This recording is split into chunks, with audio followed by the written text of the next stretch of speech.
I'm Tommy Green. And I'm Eric Gregson. We're Sleeping Giant. You're watching Polycarp Media. We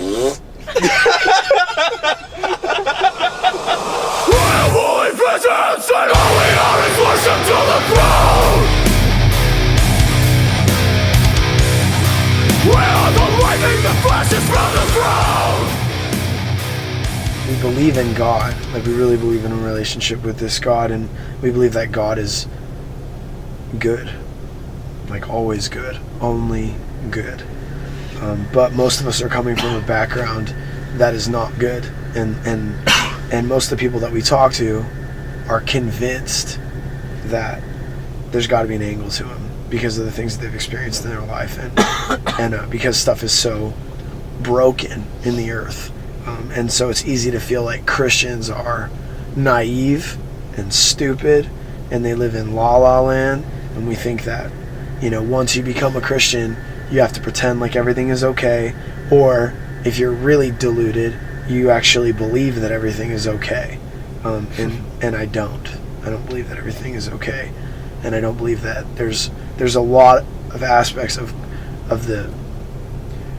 culture here in America and worldwide. There are a lot of issues that are horrible, and they're absolutely deplorable, and they're detestable to the heart of a good God. If that God exists, they are not okay. And he's given us a level of authority and dominion and influence to speak and change them. And it's our responsibility to impact change in the earth while we're here. And a lot of people maybe just think that we don't. Anyways, the song is about the fact that God is good even though stuff sucks.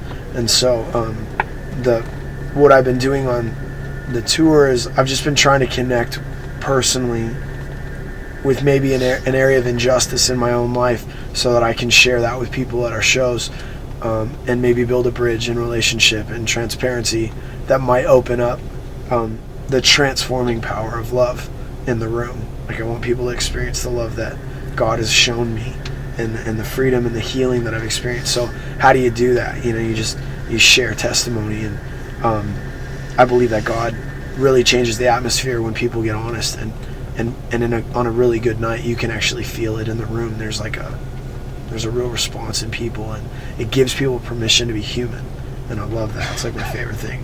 I love seeing the humanity of Jesus in the face of the people at the show. So I've been sharing a testimony of being like a little kid, like I think around 4 years old, and I was just sexually abused by a babysitter that was hired from the neighborhood and came over to watch me. And anyways, I know for a fact that I've made like huge mistakes, and that having that interaction at such a young age, it skewed my perception of what healthy affection was. I know it screwed up my ability to put sexual relationships in the right perspective, and I'm absolutely convinced that it did damage to my ability to be a normal man in relationship to my ex-wife, my daughter's mom.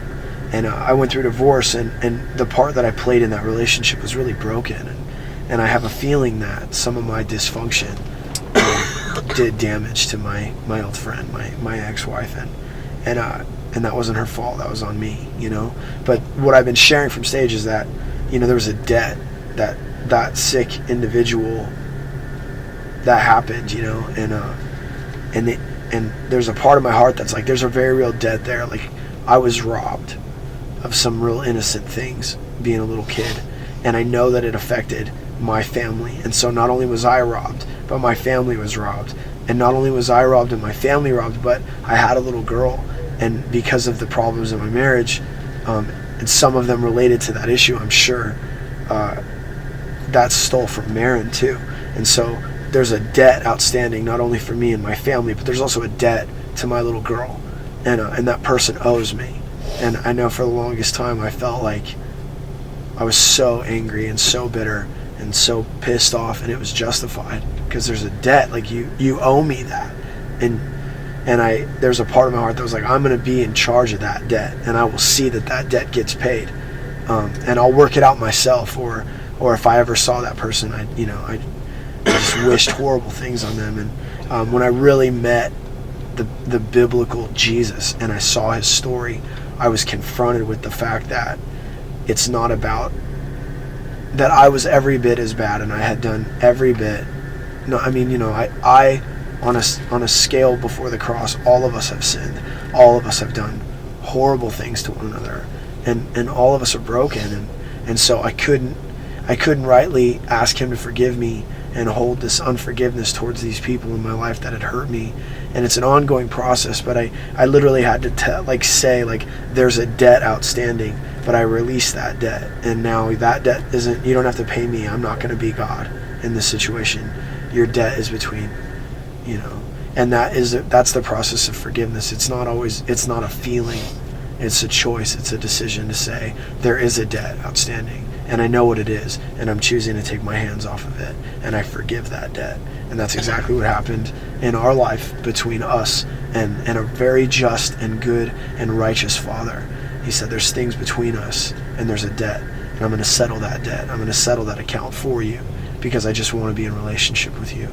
And so I've been sharing that from stage just to try to open up the atmosphere to individuals that have been maybe emotionally or sexually or physically abused, to them being able to open up their heart and go, maybe I could forgive. And the minute I think that they're willing to be willing, the Spirit of God jumps on human hearts, and in that moment the truth of the cross can break in. And that's my desire, is to see people actually have an experience with, that makes sense now, because I know what it's like to have a debt against somebody else. And he says, forgive us as we forgive our debtors. Forgive our debts as we forgive those who owe us something. And I think there's a real powerful impact of forgiveness. So that's what I've been sharing about that song in particular, just to try to lead to an encounter that makes sense to people that aren't religious or wouldn't normally listen to a Christian sermon, but maybe they can understand that principle of forgiveness, and it's wrapped up in the heart of God, and I just want them to meet it.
My name is Tommy Green. I'm Eric Gregson. And we are Wild Stallions. Tommy's tired. Shots.